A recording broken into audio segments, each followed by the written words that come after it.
Həqiqətən insanın daima zikirlə olması Allahu Teala'nın onu sevmesine sebeptir. Ve həmçinin onun qəlbində Allah'a olan sevginin artması ve Allah'ı tanımasına sebeptir.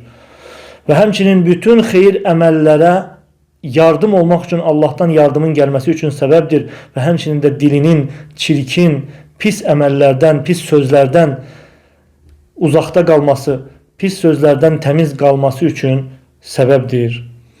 Ve Allah-u Teala'dan istəyirəm ki, bizim bütün ibadetlerimizi zikirlə bəzəsin ve bütün ibadetlerimizde bize zikir etmeye yardım etsin. Ve Allah-u Teala necə ki Muaz İbni Cebel radıyallahu anhu Peygamber sallallahu aleyhi ve sellem Muaz radıyallahu anhuya tövsiye edir, nəsihət edir ve nəsihətində deyir ki, her namazın sonunda bu duanı etmeyi unutma. Allahümme a'inni ala zikrike ve şükrike ve husni ibadetik. Allah'ım bana sana zikretmeye, şükretmeye ve güzel ibadet etmeye yardım eyle.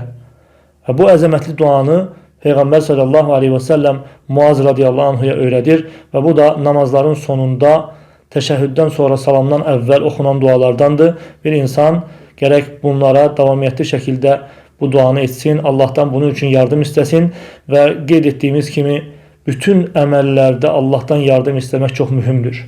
İnsanın bütün əməllərdə Allah'tan yardım istemesi çok mühüm əməllərdəndir. Allah-u Teala'nın güzel ad ve sıfatları ilə Allah'tan istəyirəm ki, bizim her birimizi Allah'ı çoxlu zikredenlerden etsin.